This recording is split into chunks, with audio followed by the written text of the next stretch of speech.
Good evening, good evening, good evening, and Good evening. welcome to the Evening Rush. No, Woo, this is woo, woo. the podcast, Hey, but yes, you do Precious. have me Yeah, today. Dawn is out. Dawn is taking a family day today. Yes. So you have me today, guys. You got two beautiful. Look, you got two beautiful women today. We ain't got to look at Dawn's big Oh, wait. forehead. Well, do it. Oh, yeah, boom, back. Yeah, look. I'm like, Boom, back. yeah, Yes. boo. Happy Wednesday, Rainbow. Happy Wednesday. Happy Hump Day. I'm not humping today. I might be. Ooh, I hope so. Tomorrow is my birthday. Oh, you definitely need to. You're going to be, girl, hump enough for me too, please. Wait, yesterday was my anniversary. Tomorrow is my birthday. Oh, so you was humping. Oh, you was just humping. Okay. It's hump week for me. I feel you. I understand. I'm happy. Well, while you humping today, hump enough for me. Okay, girl. I'll get a hump. I'll get a pump or 55 in for you. Thank you. Hi, Envy. Yes, honey. Yes. That's right. That's my other queen. Envy, Rainbow humping tonight. She better hump enough for us, right? Well, Bobby Brown said ain't nobody humping around, but I don't know. You humping around. Hump around. And that's fine. That's fine. So what's our show today? Today, we have the topic is fear is a choice and so is faith. Yes. Yes. We have a guest. She is supposed to be coming on in a little while. She has a book out. No, Envy, stop hating. She said no humping. No So y'all hating, can't. Envy.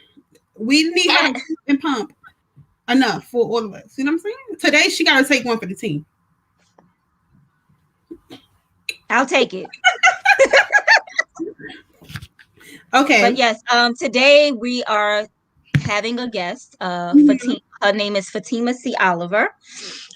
She has a book out called, what is it called? The Prescription is in the Dirt. Yes. Yes. Right. So we'll be talking about that. So we won't be talking about no more humping after that. Okay. All right. So yes, she should be coming on shortly. But until then, I'd like to thank our sponsors and shout them out. Okay. Let me see if I can remember them off the top of my head. We have TL Mac Fitness. Okay. You out here working. That's what I'm talking about. We have The Gallery. Mm-hmm. They're on Caribbean Power Jams every Tuesday from 7 to 9.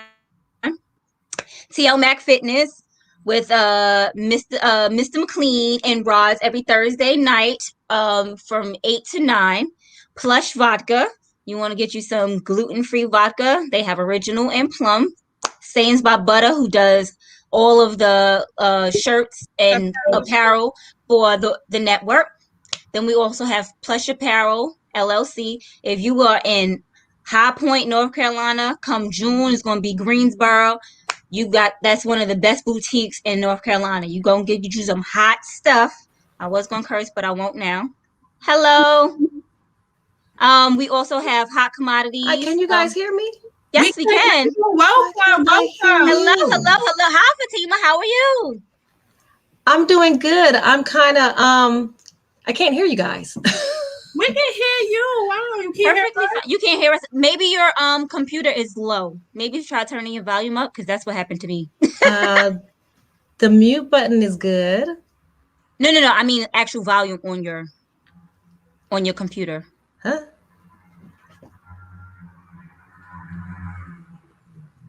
You're on a Mac or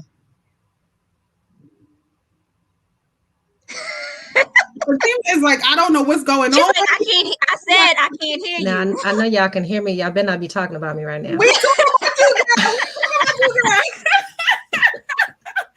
Yes. It's okay. It happens. Oh, maybe try leaving and then coming back. Yeah, I'm unable to hear you. She might have to leave out. You want me to go back out? Yes. Yeah. Okay, she's gonna go back out. She'll come back in. Okay. All So right. Back to our sponsors. we Where, need I forgot.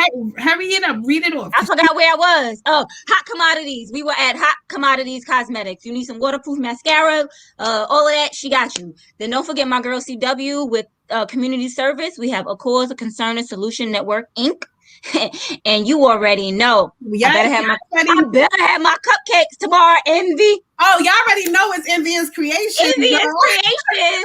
You want your stuff decorated. You want a bottle, a glass, a mug, or anything. She got you. That's right. If you want a good reading, and if anything, if her reading tells you anything like her reading told me to quit your job, you on the right track. Martine Felton. When I tell you she be on it, she be on it. And don't forget to buy her book. Go support this young lady. And then we have Pod Decks. This is a brand new sponsor. Sponsor, yes. Brand new sponsor. So check them out as well. Hey, Maisha. Hey, Maisha. Hey, girl. Hey. How you doing? Girl, hey. All right. So what do you think for the show? What do you think about our topic today? Do you think that fear is an actual choice? Oh, you know what? I believe that fear is a real thing. So to say, wait, hold on, y'all. Miss Fatima, can you hear us? We got you, girl. Got you, girl. Hi. Hi. Hey, girl. Hey. Hey, girl. How you doing? I'm doing good. How are you? Real quick fun fact, that is my middle name. So Fatima is my middle name. So when she was saying that, I was like, huh? But then I remember it. Oh, so it's Precious Fatima. Yeah. That is beautiful. Thank you so much. But how are you? I'm doing very good. It's hot. I'm hot right now. I ain't gonna lie. Where are you? Wait, you talking about you hot? Where you at? I'm in Ohio right now, but I'm hot in my house. I guess something going on. I'm about to say it's warm here. It ain't hot. Where are you guys at? Where are you at? New York. Okay, yeah, I'm in Ohio, and then I'm born and raised in Vegas, and so I know it's on hell right now. You should be used to the heat. I should be, but it's been a while. Vegas is definitely on hell right now. So definitely. We got up to 82 today, and then people outside I think so. Wow. Huh? Oh, people outside in shorts, they go on tank tops. I see girls outside. Something. Once they hit 70 in New York, it's like people lose their minds. Drop tops come down. People got on shorts. Yeah. Hey, Mike. Yeah. I'm like, I don't know what be going on in people's minds when. That's how it is here, though, because I got my when I went out last week, which I don't go out that much because of this whole COVID thing be tripping, but I have my sunroof, and I was trying to let that air in, trying to fill out sunroof. No. Drop tops. It gets to about 60. It gets to like 65, and then they take down. There's a convertible. They take the top down. I'm like, I don't know how it is still. I don't know how glued this is. I can't. It's okay. Let me tell you. Grab that wig if it's full, and then the wig. Hold on now. Stay here. Yeah. Don't you go nowhere. Right. Absolutely. Thank you, lovelies, for having me. I'm so excited. Well, thank you for blessing us with your presence. Oh, that's so sweet. So tell us a little bit about yourself and your book. Yeesh.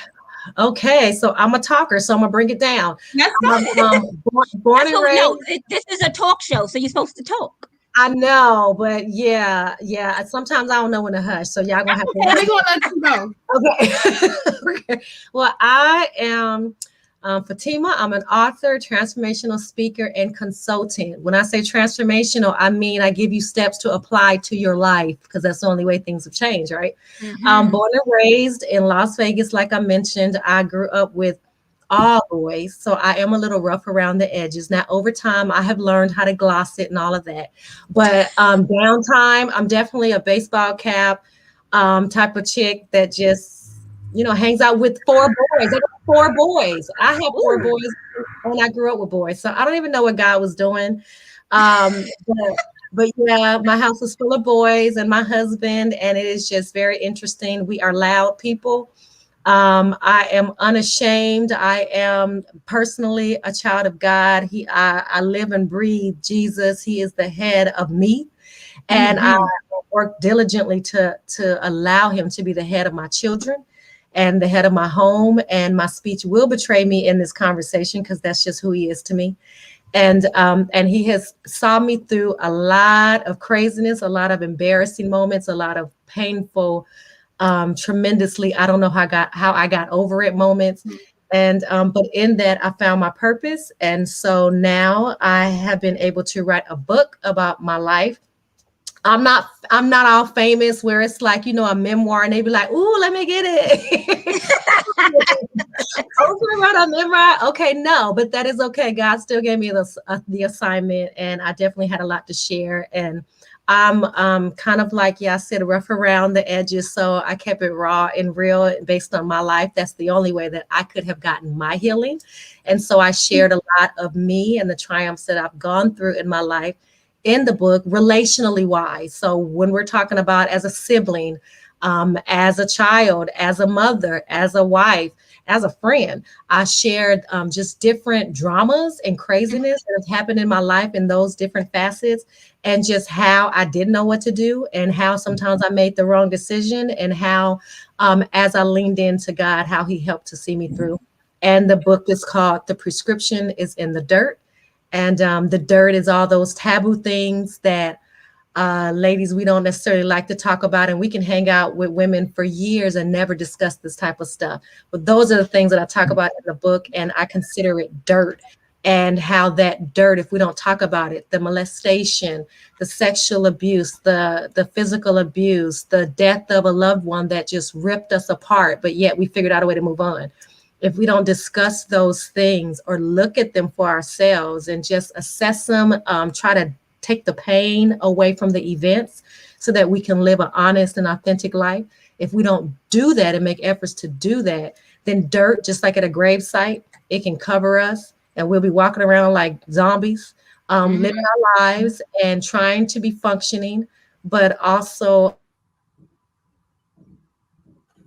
dead on the inside and connected from people, wondering why don't nobody like us, but we got a chip on our shoulder. Right. But at the same time, if we allow that dirt for God to be able to put his hands in that dirt and turn it like soil, then that he can bring something so beautiful out of it. Like the book that I was able to write. And at the time when I was going through my own, I consider it a soul healing journey. At the time that I was going through my personal soul healing journey, I did not see a book on the radar. I saw God help me to not run my car through an intersection full speed. Just help me to get through. I never saw that on the other side of all of that pain and sorrow that I will be talking to you ladies today. So I'm excited. Yes, I'm excited. I'm excited. Yes, you got a fan. I'm standing you right now, girl. I'm like, look, when she said what, I'm like, woo! This sounds like this was traumatic.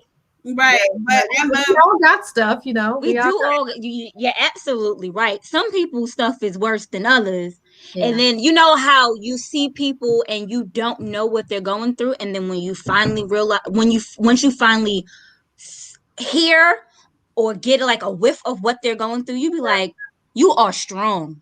Yeah, you are stronger than you know. Yeah, absolutely. But isn't that how we are raised? I mean, keeping it real. I mean, in my community where I grew up at, I mean, in the hood, yes, Rainbow, Vegas does have a hood. Yeah, okay. No, I go to Vegas often. I know Vegas got a hood, and I don't mind it. So that's where I grew up at. And we were raised, I was raised a single mom with boys, 3 boys and a girl. I just had to fall in line, and she didn't have time for no crying. We was taught to survive. We was taught to make it, get through it, grind, do what you got to do to get on the other side. But we wasn't taught to process those emotions. And so a lot of us, we absolutely are strong. You know, we carried all of it on our back, on our shoulders, everything. The problem is we didn't deal with the emotion. And so even though we are so strong and courageous, and we know we know what we've been through, but it comes off as salty and bitter. And again, it's because we stop and say, did I just go through that? Oh Right. my God, you know, and really allowing ourselves the opportunity to feel those emotions and not feel like we weak for feeling those emotions, but to Right. allow ourselves to feel it, you know. And unfortunately, I wasn't raised in that way to be allowed to cry or allowed to say I'm disappointed or I'm feeling insecure or I'm feeling vulnerable.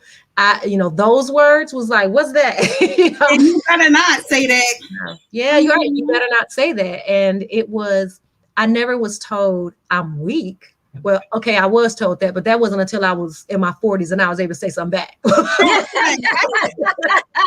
Okay, but as growing up, I was never, nobody ever said, Fatima, you are weak for feeling that way. But they did say, you too sensitive. You wear your feelings on your sleeve. So then I thought, well, if I share how I really feel, then I'm too sensitive and I wear my feelings on my sleeves and I need to toughen up. I will tell everybody in a heartbeat, I am sensitive and fragile and I don't care and I cry every day and I don't care. Yeah, but you shouldn't have to give that disclaimer.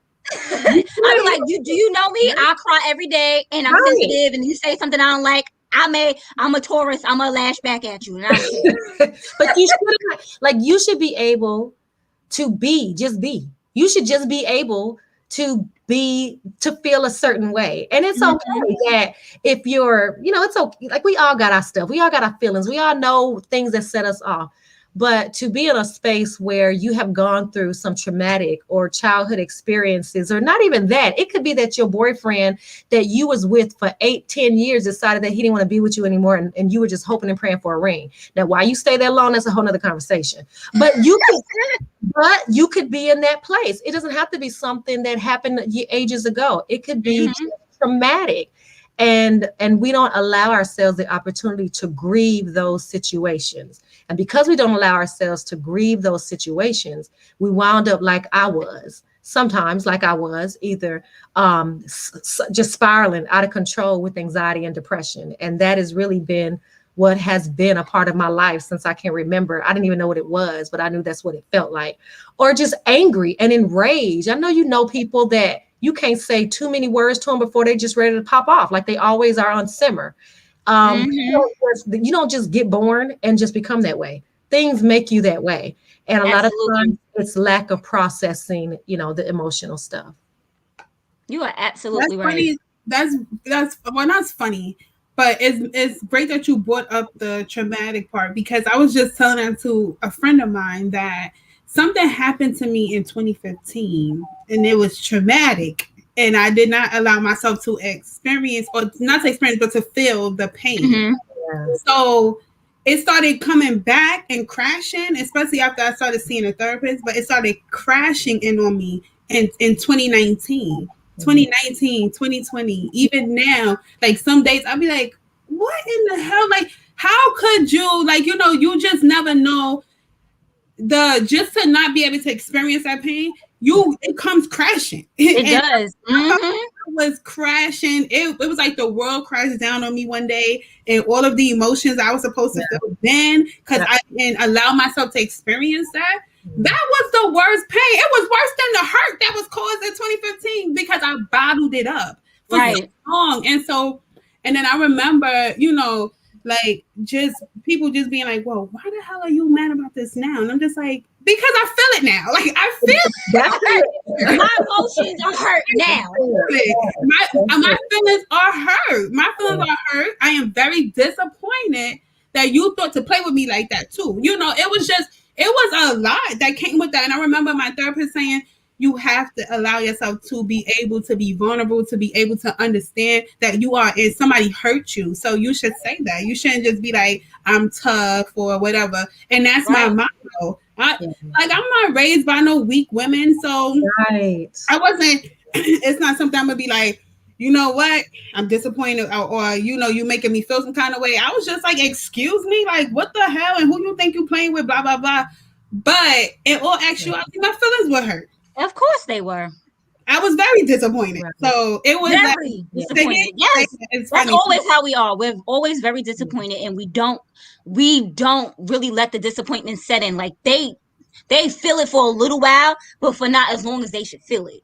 Yeah, and when you talk about like a man to woman like cheating or anything like that, yes, absolutely. It's something that you should allow yourself to feel. And I always thought that you by you showing, the emotion, it would be like you're weak or whatever. And I didn't want nobody to ever think that I Girl, was let me weak tell for you. nothing. I wrote my man a whole like 4-page letter when what happened. A 4-page letter and put it in his mailbox. You gonna know how I feel. Yeah. See, And when you know how I feel, then you know you're never gonna do it again. Yeah. And and that's the good. plan. That's Yeah. the plan. You pray. You pray. Yeah, Rainbow, that's great because that's what you need to do. Like you have to get it out in some way, in some healthy way. And so I'm definitely a proponent of not just feeling it again and experiencing it again, but doing something with it. Like what I'm gonna do with this, right? What I'm gonna do with this pain, what I'm gonna do with it. And so whenever it's an opportunity. Now I get the feeling, Rainbow, but you didn't care. You didn't care if it was a opportune time or not. You just did it. Okay. So and we go there too sometimes. Okay. But I do feel you. But generally, what we want to do is handle it before it escalates to that place, right? Because 9 times out of 10, we get We were young. We were in our early 20s. So I kind of understand it, but my right, feelings didn't understand it at that point. If it happened now, right, right. Oh, trust me, I get it. I've had my moments. Yeah. We'll have to talk offline. Right. Yeah, but anyway, but no, but I think it's critical that once you have experienced the pain. So this is basically what I encourage the people that I work with to do. When you're feeling like something ain't right, or I'm feeling some kind of way, however way you want to say it, or I know they triggered me. They said something to me, and ooh, if y'all wasn't sitting here next to me, I would have jumped and just jumped on them, right? Like, that made you that mad, and for you, it's like, yeah, it's valid. It made me that mad. Something, whatever it is, it could be that somebody called you a lie. For me personally, I don't like nobody to call me a liar. I'm very much about my name and my reputation. And it is something about somebody calling me a liar that will make me just, whoo. I mean, I have to catch myself. So an incident like that. Now, clearly, what is that about? Right? What is it about somebody calling me a liar? They probably even mean anything to me. It could be a coworker. They don't mean nothing to me. They don't pay my bills. Who are they? So if I'm really, really getting so angry to where I want to just catch them outside or slash 3 tires just to piss them off and not do the 4th one, if I'm getting that angry over something that happened at the job with somebody that really don't mean anything to me, I really need to turn that finger and assess what's that about. And right. so the process of looking to see what's that about is the same process that you would take if you're dealing with a genuine hurt. Somebody has wronged you. Somebody has done something to you. When I decided to confront the people or at least one of the people in regards to the sexual abuse that happened to me, I followed these steps. And that step was, number one, who was the blame? Or no, sorry, who played in the situation? So who was the specific people? I wrote those people down. What happened? What did these specific people do? Wrote the incident down. How did it make me feel? And then that's the opportunity to say, I'm not weak for feeling this. I need to display and write down what exactly it made me feel. Not just angry, because angry is usually masked hurt. What was it really that they made me feel? Did I feel inferior? Did I feel intimidated? Did I feel humiliated? What did I feel? And then once I decide on what those words, what those true feelings were, then I say, well, how did it damage me? Do now, when I see somebody and I feel like they even insinuated that I lied, am I ready to get the knife in my drawer and go outside and slash tires? Or, do I always go in this way, right? Or do I just flip out? Like, what do I do? How did this one incident damage me? And then from there, one of the key things that I love is that now you say, who is the blame? Less of that's it. Who's the blame? What was the incident and who's the blame? Now, were they completely at fault? And somehow I bought into the idea that I'm a liar, and I've been trying to tell myself all these years, fighting against myself, thinking, because in one ear I hear that person telling me that I lie, but in the other side I'm saying, but I don't, and I'm fighting against myself. Mm-hmm. Or is it that something happened and they caught me in a lie? Who had thought? Okay, right? And then once we delegate for this explanation, this example, we'll say it was all their fault because, of course, it couldn't be us, right? It was all them. It was all them, Always. right? Always. So now I say, well, it was them. And so then the next question is, well, what would I have done differently? What would I have done differently? Would I ever even invited them over? Would I ever even got into dealings with them because I knew they was shady because somebody told me they was shady, but they was nice to me and I decided to let them be my friend anyway. What would I have done differently?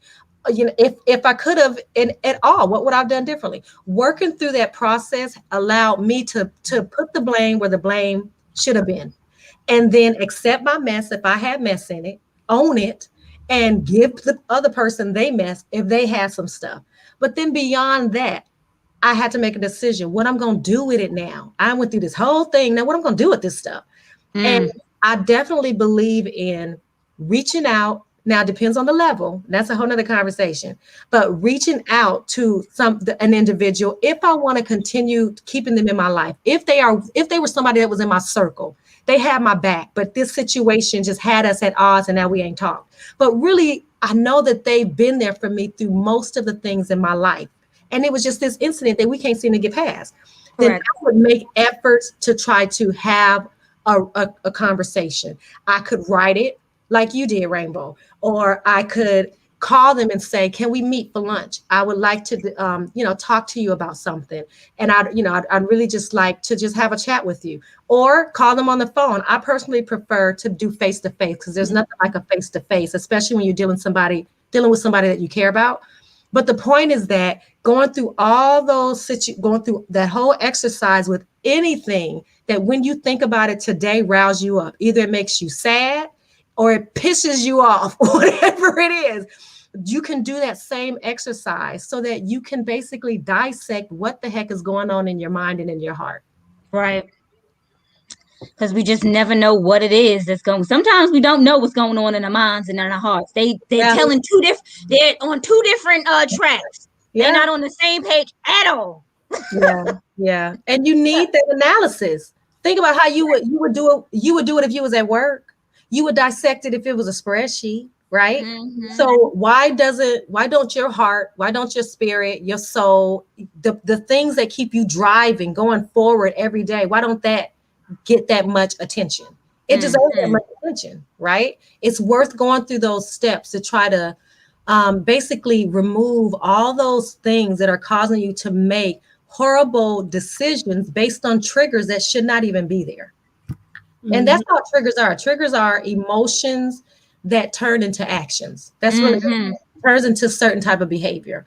If there's somebody in the fast food restaurant tripping out about to snatch the girl over the counter for their fries, they got a trigger and they need to address it. Okay, I'm just saying. They need to address that quickly. It ain't just some good fries now. Right. She said something about my mama. I don't know what they be fighting about. No, you ain't never seen them go in on them fast food workers for like French fries or ice cream, and you be like, wait a minute, something else is happening here because you're mad over something. Clearly something else was happening, but who knows what was going on in that person's mind? Yeah. They might have heard something totally different. Like, you know how you minding your business, you back here, you doing your job, and you say something, but it ain't got nothing to do with the customer. But the customer always thinks everything is about them. Mm-hmm. You could be back here talking to your other coworker and y'all joking around and whatever, and they done took it and made you think it was about them. And then it was a trigger, and then they even pulled you over the counter. In a nutshell, right? And that's their mess. So it's important, especially if you're working through your own personal baggage, your own junk, your own mess. I call it a soul healing journey. If you're working through that, it really does help you to be able to see other people's stuff. Now, you ain't really got to go through all that to see other people's stuff. It's usually easier to see their stuff over our own. But it helps you to be able to look a little deeper to say, oh, they got some sadness in them. Ooh, somebody must have really broke their heart. Like, it helps you to be able to go deeper. Why? Because you felt it. Because you've walked through your own steps, and now you're able to see that your anger wasn't anger. Your anger was somebody broke your heart. And so now when you look at somebody else, you can say, yeah, they tripping, But now I kind of have an idea of what is really going on. It still don't mean they right. They still probably need I don't know, something, a Zantac, what they take, something. Xanax. Xanax. A Zantac. That's my suggestion. Rainbow, they need something with a Z. I just punching their forehead, something. I don't know what you punch. Yeah, I can't say punching the forehead, but that's what I probably be thinking. But yes, for sure, they need something. But at least now you're able to say, I think the wonderful thing about being able to walk through a space where you've healed from a lot of brokenness is that you can help others and you can see other broken people, and then you have an opportunity to give compassion. You have an opportunity to be able to say, well, okay, when you would normally want to punch him in the forehead. All right, Fatima, we're going to go to commercial, but when we come back, I want to talk to you more about your book. Yes. Okay. All right. Looking to podcast shows and do not know where to start? The Evening Rush Network can help you with that. Call us at 929-441-2417 or email us at theeveningrushnetwork@gmail.com for dates and prices. We got you for all your podcast needs. The Evening Rush Network. Tune in, subscribe, and share.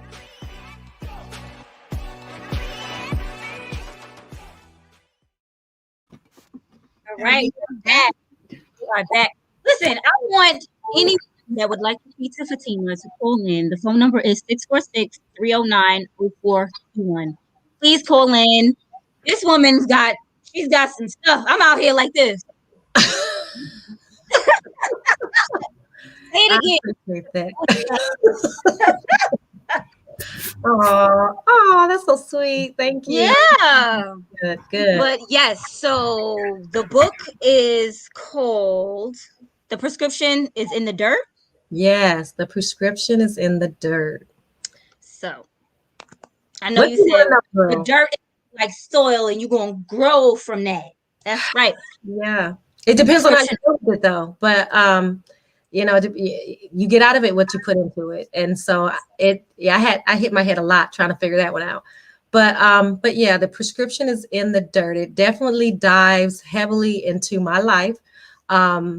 I talk a lot about just the different pains. At 2 years old, I had an accident and I was deformed or became a burn victim on 25% of my body, primarily on my feet and my legs.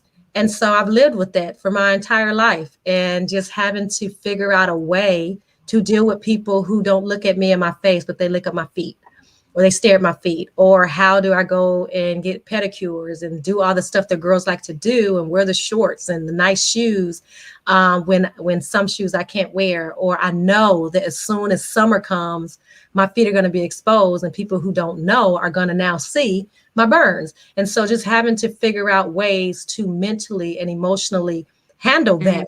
Just as I've grown up, adults have been horrible as a child, saying the most cruel things, and then some people saying things innocently, but still it's hitting me in that place. And so my book talks about that, and how I found peace, with that part of me, and just a lot of deep rooted things that I have went through. Like I stated, I was sexually abused by my stepfather, and speaking up at 11 years old was terrifying enough.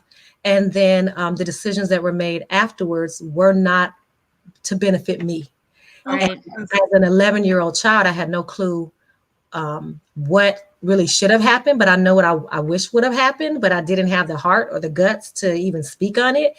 And I never spoke about it again until I was 34 years old. And so I take the readers through that whole dynamic of how at 34, no, that is not true. I didn't talk about it until I was 44 years old. So if there were 34 years, how old are you? Hey, how right? 46. You look good. Like, girl, you look good. Wait a minute. Hold on. Thank you. Earlier when she said in my 40s, I'm looking at her like, so she probably like 41, 42. No, honey. I am a very mature 46. My kid tells me I'm almost 50. I don't know why he thought that was a good thing to tell me, but he did. He said, "Oh, You so can say that all the time. I don't know. no." Yeah. And They he be like, said, you closer to I don't need you to round up for me. Thank you. right? He said, "You're almost 100." I'm like, "No, no, no." He's disrespectful. That's what he is. That is just those are the kids I live with. But yeah, my book just travels through all those type of painful situations, but also some embarrassing things. I just said I had to keep it all the way real. Some things that I've done that it was like, I can't believe I did that or tried to do that. Some embarrassing moments, some funny moments, some serious moments. But the point is to be able to help people to understand that if I can share all of that, then they can share theirs too, and be able to find a voice for their pain. That really is the criticality in all of it, is being able to find a voice for their pain and being able to speak up no matter what age range you are in, to say, I matter. I mattered then when nobody thought I mattered. I still mattered, and I matter now, and I'll matter in the future. And I'm paving the way for my children. So our legacy will be that they matter and that they can speak up when, in my situation back then, I didn't feel that I could really, be heard. And so I'm very grateful for God putting it on my heart to write it. It was definitely, I say by accident. I didn't know I was going to write it, but I did. And but God is funny that way. So I wrote the book, and it's been out since November of last year. It has a 4.9 out of 5 rating. They need to just round it up. Now, this is when they can that's where they need to round things up at. Yeah, so 4.9 out of 5 rating. I have some awesome reviews, and I'm just very grateful to what's happening with it and the people that it's impacting. Okay. This sounds like a real good read. I'm gonna get this book. Yeah. Where can we find this book? Well, you can get it on Amazon because everything is there. So I was about to say, right? Yeah, on Amazon in Kindle format, or you can, for those people who like digital. But you can also get it just a nice book in your hand. Paperback is also there, but you can also go to my website, and that is fatimac.com. And of course, you have the opportunity to buy it. But I also like that I've done it before, but I'm doing a virtual event called Crushing the Elephants. And that is actually happening May 15th, 11 o'clock Eastern time, same time zone. And we will basically be talking about how to crush those elephants. They say, wait, is that AM or PM? AM, girl, I don't even know if I'll be up at PM. I'm too old. I'm about to say, wait a minute, miss. Right, I'm going to bed. I've been thinking about it around 9 o'clock. I'm like, it's done. I was about to say, that's past my bedtime, but I'll stay up for you. Girl, no. I won't stay up for me. I won't stay up for you. That's a Saturday. Yes, it's a Saturday. Saturday, May 15th. And so, yeah, we'll be definitely talking about basically how to deal with those things that are in our life that we tiptoe around, whether it's an event that happened in the past, a situation, or a person. Sometimes it can be ourselves, and so we'll be talking about a healthy way to give your pain a voice. I say it that way because a lot of people say it's the fear of confrontation. It's really not. It's the fear of speaking your viewpoint and being heard. And so giving the tools that you really can use as soon as you leave, and put in the work to use these tools to have a conversation about something that has been egging you for the longest. And being able to, give your voice of pain with the hopes that things can be resolved in the way that you would desire. But really, it's not about that. It's not about the exterior of the other person. It truly is about putting a voice to that thing that is driving you crazy. That's true. Absolutely right. Yeah. So, as our topic today is fear a choice, and so is faith. Fear is a choice, and so is faith. Do you believe that? Absolutely. Okay. Absolutely. I don't know. It all depends on what you're fearing. In my heart, in my head, I don't know. Yeah. Either way, you have a choice. I mean, we all fear something. I guess when we say fear is a choice, faith is a choice in regards to our action that we put behind it once we acknowledge that that's what we're feeling. Right. Correct. So if I feel fear, which I definitely have, now what? So you have a choice. You can sit in that fear and allow it to stifle you and stop you from doing all the things that you may be able to do. You don't even know if you can do them because you stuck. Or you can choose to take one baby step at a time, even if it's just a tiny step. Take the step forward and then take the next step forward and find yourself in greatness. You don't know, but that in itself is faith. Either way, it's a choice. You're either making a choice to stay stuck or you're making a choice to move forward. You are absolutely right. Look, I can't even argue that point. You're absolutely right. You're absolutely right. Faith is an actual choice. Fear, whatever you do after you find, once you know that you're fearful, that's your choice. Yeah. And they say there's a thing. It's a thing called fight or flight, right? Yeah. Now, growing up in the neighborhood, you was made to learn to fight, right? Yep. Mm-hmm. You go run in the house. You go run in the house. Oh Lord, I feel bad. That's just today. What happens tomorrow when you come back outside? They're gonna get you there. So you might as well just fight. So you might as well just fight and get it over with. You gonna get beat up in the house. You gonna get beat up. Knock at your door. She lived with four. You said 4 brothers. Yes. Yeah, they was gonna beat you. They saw you ran in the house. You didn't fight. Yeah, you was getting beat up in the house anyway. I was getting beat up in the house anyway, right? Before I ever went outside. So but yeah, it's fight or flight. And some people flee. Some people go inward, right? Some people just totally tune out and shrink up into a ball. And they are standing right before you. And you're like, where you at? Are you there? And they have they go quiet. And you like, but you was talking all that mess about an hour ago. And now you ain't even said nothing. They go quiet. They go quiet. And then there's those other people that be like, say something, right? I dare you. I dare you. And they don't care. Right, but I think in the middle, there is a balance in the middle. You got to stand up for yourself. You have to protect yourself. There are actually chemicals in our body that pulls to us to act. It's just, we want to make sure that when we're acting in a safe way, in a healthy way, in a clear-minded way, and not just throwing everything. And then later on, we got to go apologize. And I got to be honest, I hate apologizing. I do not. Me too. I hate apologizing. I don't know if it's a woman thing, but women, we really don't like to apologize. I mean, I don't. So I don't like to put myself in a position to have to apologize. Ooh. Mm-hmm. Yeah.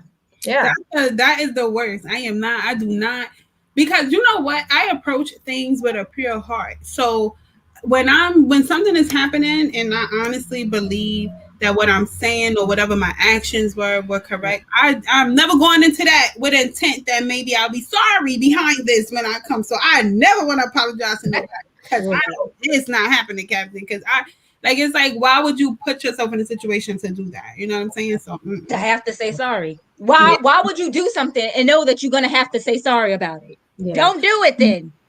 In the same sense, in regards to healing, right? In regards to healing, there are often times where, well, in fairness, you can't be like, all these things happened to me, but I didn't do nothing. Yeah, you can't just be the victim in that whole situation. Right. If the common denominator is you played some part in it. You played some part. So I think there are definitely moments in your life or going through your soul healing journey where, yes, people did some things to you. It really did happen. They own it. But then there are other moments where it could have been just a misunderstanding and you jumped when you shouldn't have, when you should have held back. There needs to be ownership in that. You have to take ownership in that, if for nothing more, because of paying it forward, because of people who took the ownership when you came to them. But either way, in order to be able to truly be clean in your spirit, in your heart, in that tank, you gotta confess your mess. So the same way that you would reach out to somebody and say, let's have this conversation, and you've taken some key things that really, really hurt you and destroyed that relationship, but you're trying. Those key things, that same way you say, I want to talk with you. Let's have lunch. Let's talk on the phone. I'm going to write a letter. We'll talk, however way you need to do it. That's the same effort that you need to put in when it's your turn to make an amend. You need to reach out to them and say, let's have a conversation. I feel like there are some things that I may have done in the past towards you that honestly, if it would have happened to me, would have hurt me. I'm not trying to assume that's how you felt, but I could imagine that could be how you felt. And I just want to take ownership for those things. Can we have a conversation? Yeah, that's me. I'm a person that like conversation, but I have always been like that since young. And then especially when things are like misconstrued through any like text messaging or whatever. Like I like to have personal conversations. I'm very personable. Like I like to be able to have personal conversations. And if I did something to you and I know it, or like, even if I don't know what I did to you, I will reach out and be like, hey, it seemed like, me and you might have a little problem and I don't know what it is. So like, let's talk about it or whatever. Like, I am that person. I don't like to talk. If you say I don't like to talk because I'm always known to cry. So you just gotta cry it out. So sometimes I just be, even if you get too heated and stuff like that, like I cry. Or if I'm very emotional. Like the littlest things make me cry. I don't know why.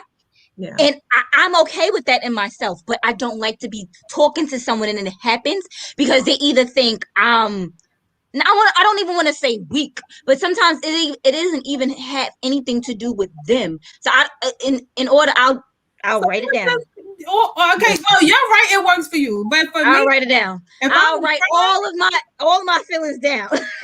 I know I'm gonna start crying. If I'm gonna cry, I'm gonna be like, listen, I ain't crying because I'm crying because I'm mad as hell. So this is what this is. But I don't necessarily cry behind things. You have to be somebody very, very close to me for me to feel that much of the emotion. That's the one thing I can separate myself from, which might not be too much of a good thing sometimes when you think about it, but you have to be really close to me in order for me to give you that much. But I do give everybody the respect that's in my life to, if something happened, let us talk it out first. I'm a communicator. Like, tell me what it is, or let me tell you what it is, and then let us get past this. But there are some people who do like to write, because Rainbow likes to write, and my man, he likes to write though too. Like if he is keen on he's big on communication, but he has different forms of communication, and I like if he will definitely write me something like like, babe, I'm sorry. You know what? Sometimes it's easier because you don't have to hear the other person's opinion. Like you don't have to hear them say anything to you. You can get out what you want to say, how you want to say it, and you don't have to hear how they feel about it at that present moment. You can just write how you're feeling at that moment, and you don't have to be like, well, I can't say that this is how you feel. This is all about me.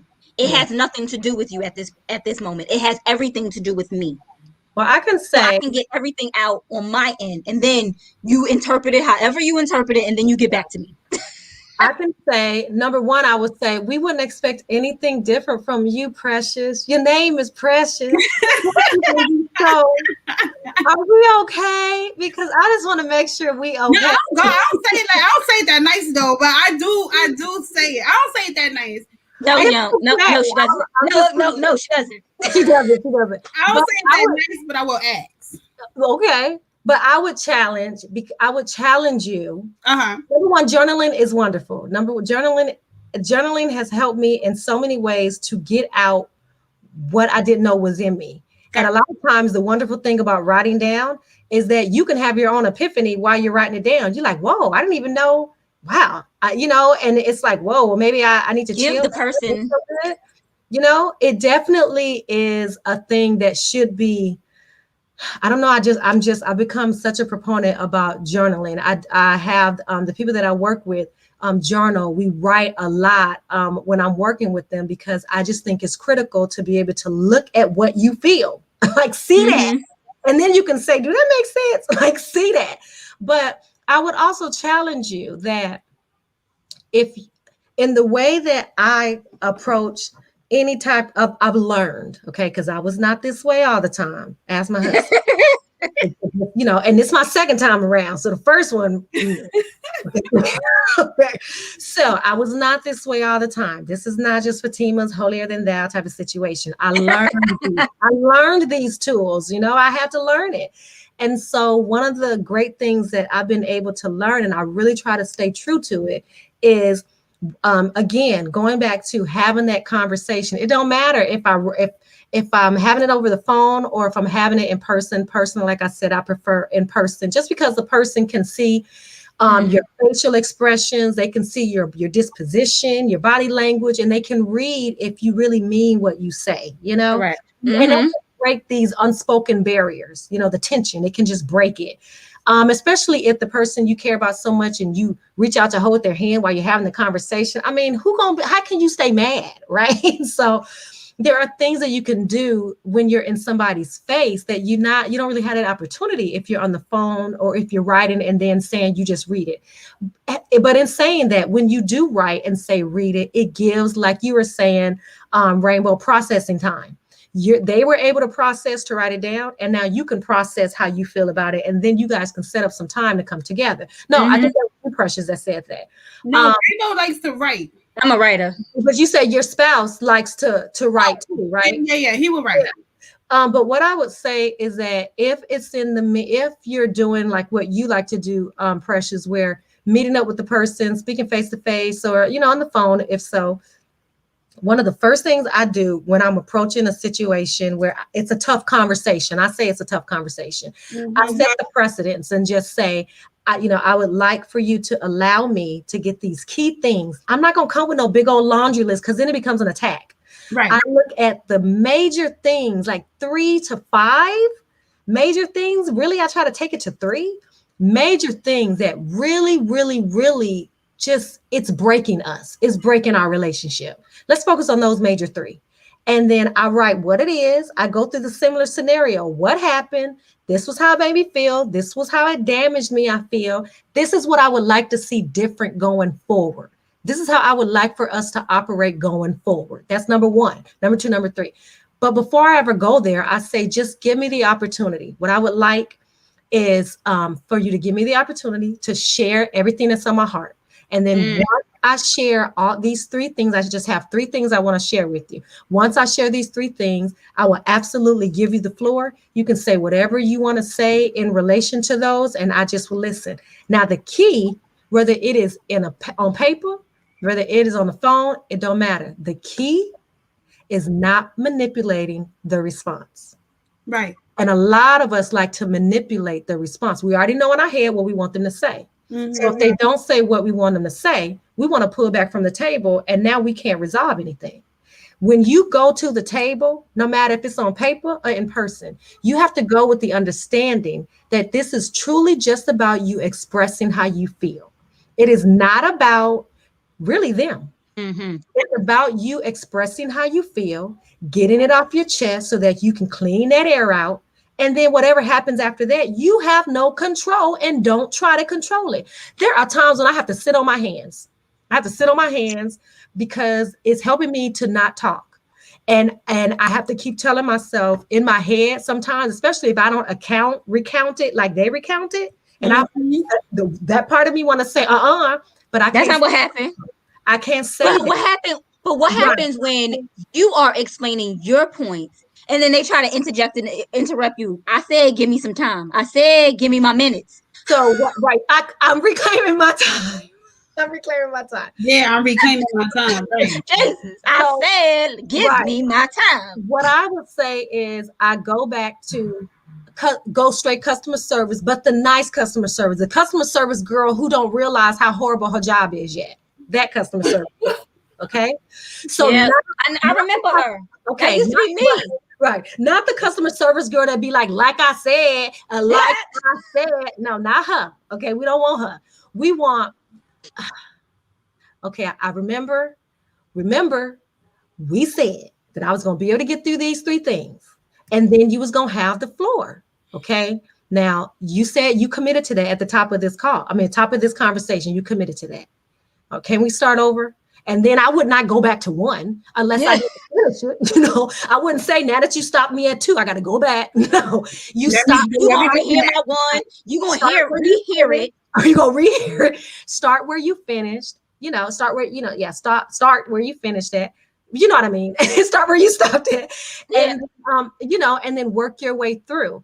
But if they continue, like on the phone where they're like interrupting, you have to know where your point is before you enter that call. Yep. You have to know where you're going to stop it if this happens so that you can end peacefully.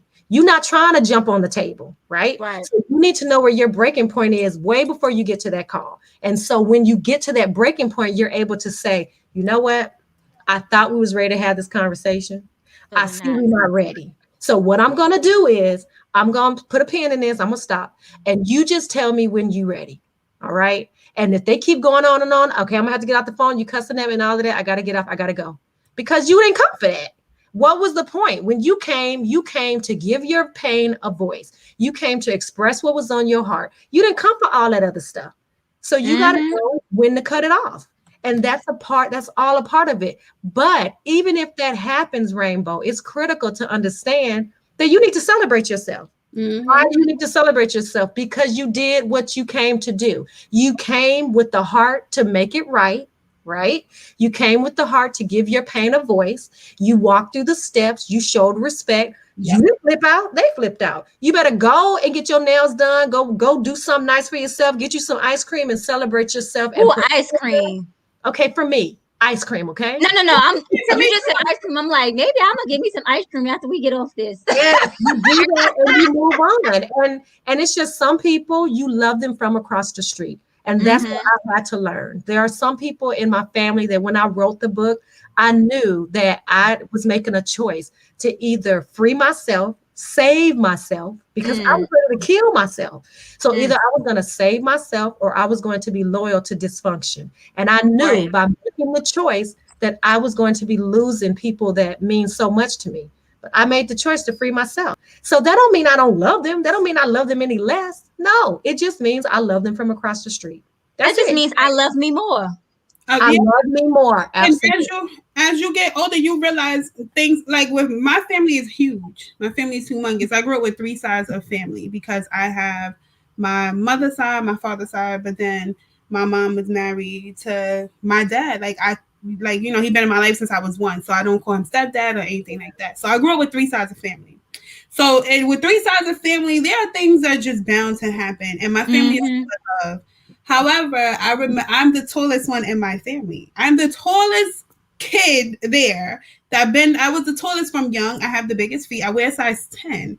So I've been a size 10 since I was 12 years old. Wow. So I keep telling my aunt that I said, when I was younger, like there were comments that were made that made me feel very insecure about my height and my feet. And it's so weird because my family, you cannot tell them that I am not the God's gift to the planet. You hear me? They be like, oh my God, you look so pretty. You got these beautiful legs, these beautiful feet. But I swear when I was younger, that's not what the conversation was. Girl, you ain't got little things they would say. And so and when I had told my aunt, she was like, I am just so sorry to hear that, even though she wasn't the one who said it, but there were comments that were made. Yeah. And I remember the shock that registered across her face. And I'm like, as loving as this family is, you guys did that to me though.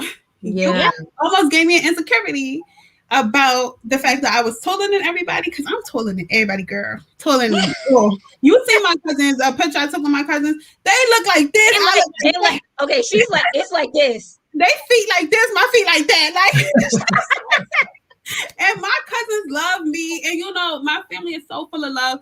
It's just those things that you don't realize that you say, when it comes down to family relationships. And I always try to be mindful of how I'm dealing with my kids. I got 2 boys. So instead of me getting mad with them and saying stuff that just you shouldn't say to a kid, I'm very mindful. But my kids are teenagers, so they will respectfully tell me something now. Like they be like, Mom, can I talk to you for a second? Mom, are you approachable? You ever seen that TikTok? Mom, are you approachable? My kids will call for a meeting in a heartbeat. Because I did tell them that my kids are human beings. They have an opinion and they are very respectful. If you ever see my kids meet them, you'll know they're very respectful kids, well mannered.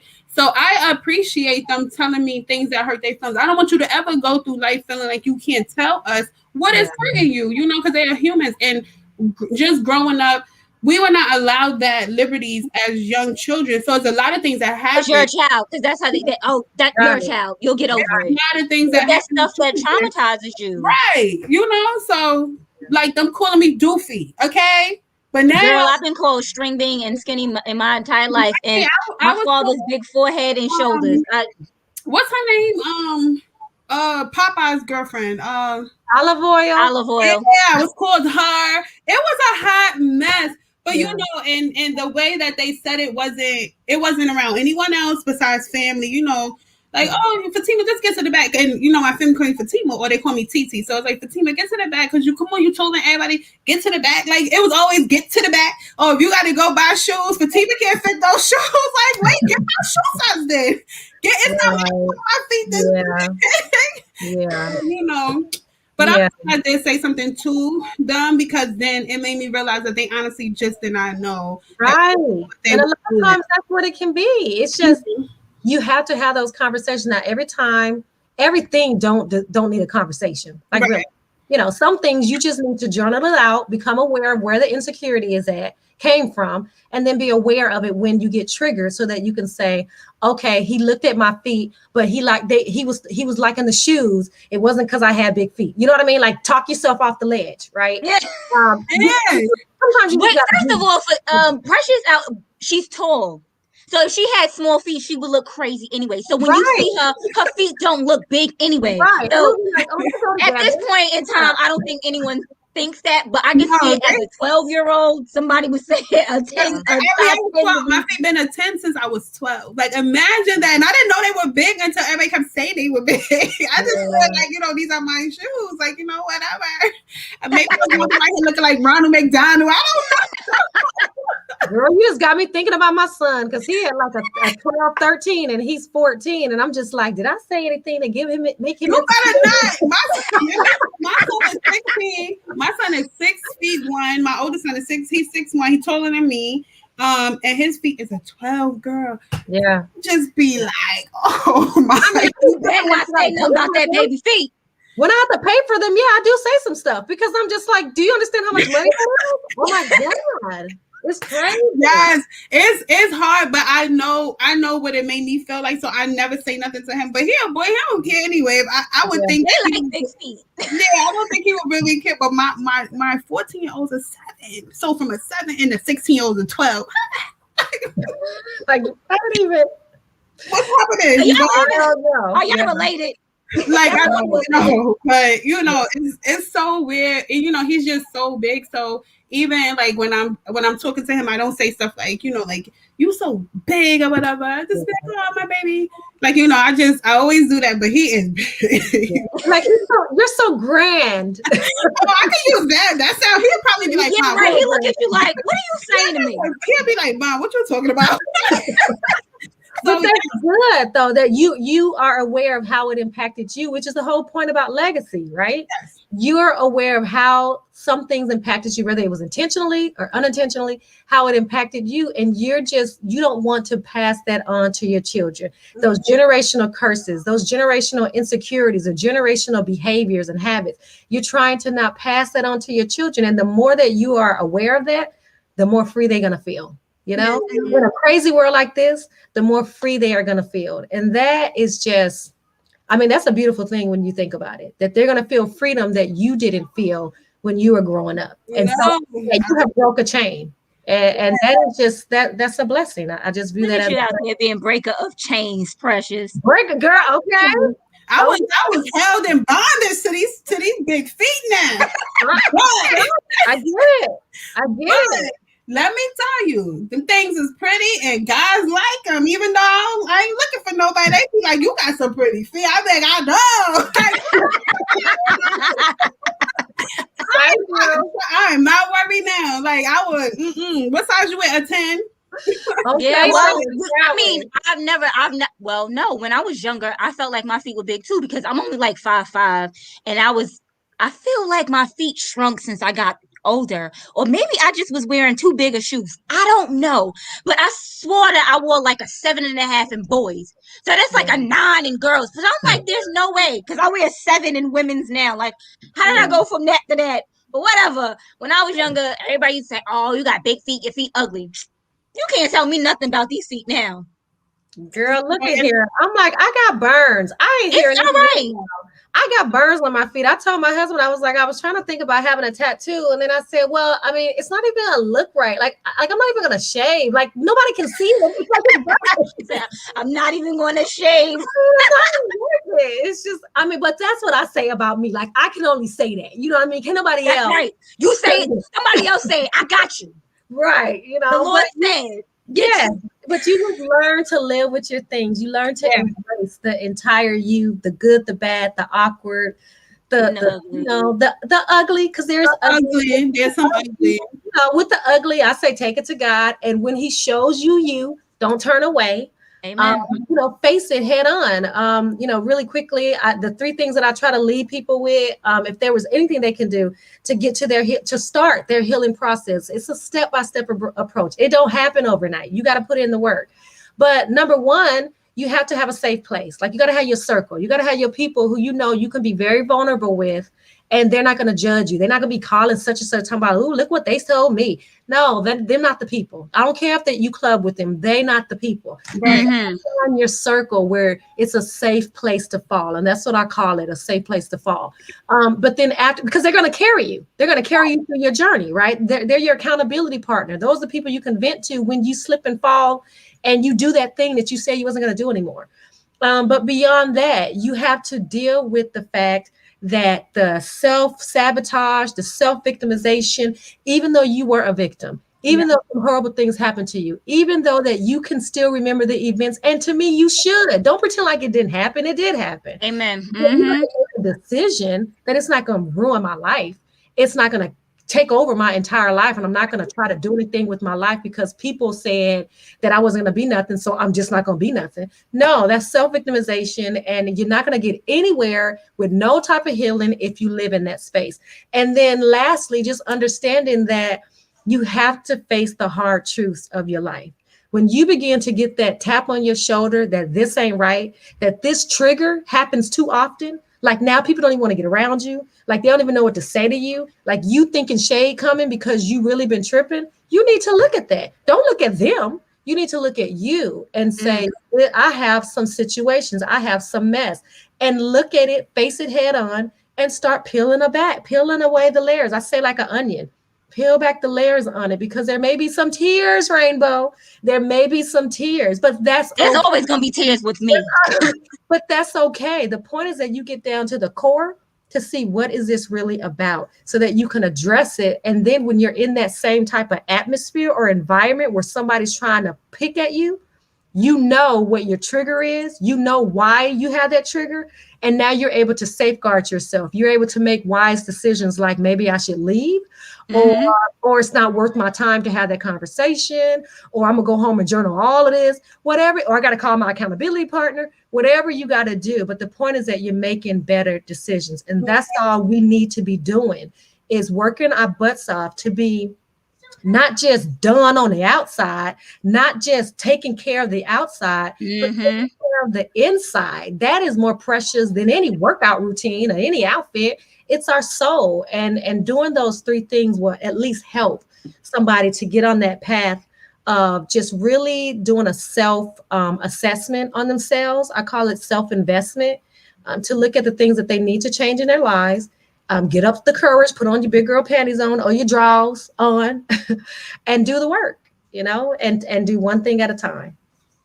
Oh, well, Fatima, you know what? Yeah, right. This was a great conversation. Yes. If you feel like a homegirl, like, you feel very inviting and relatable. And relatable and everything. This was an easy conversation. I'm so glad that I was here to do this interview because I'm normally on Monday show, but I was asked to be up here today, and I really like you are such great energies. Can I get an autograph book, an autograph copy? Yes. What you do? You go ahead and respond to the email me.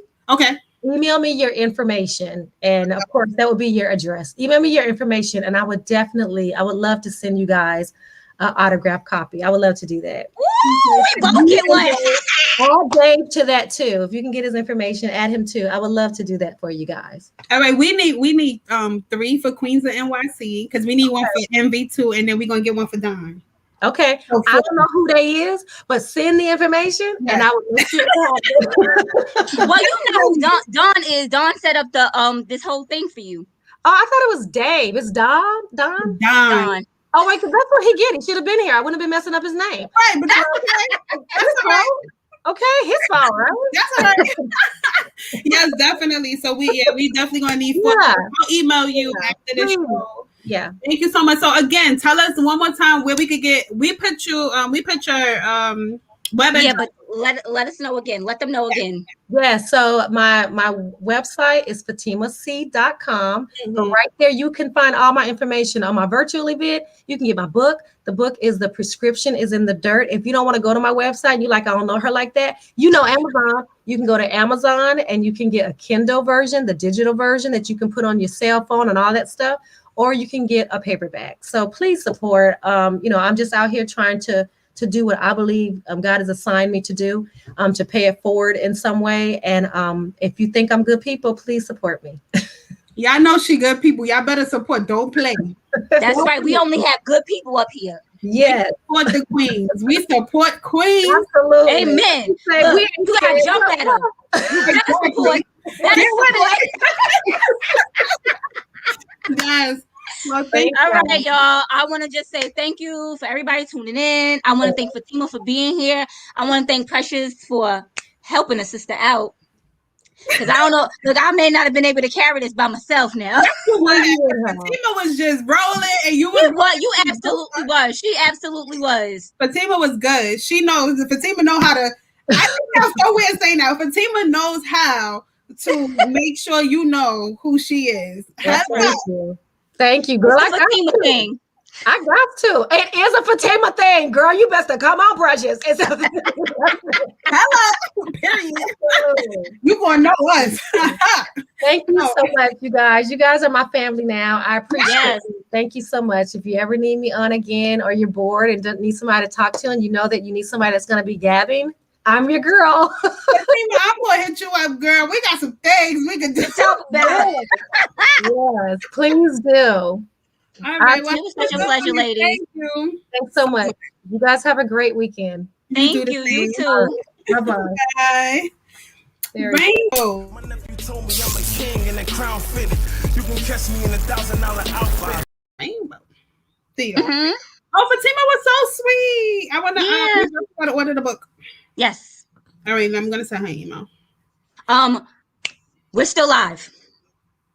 Rel. Oh, what are we doing? My nephew told me I'm a king and a crown fitted. You can catch me in $1,000 outfit. I'm so marked, the rent got him stepping in.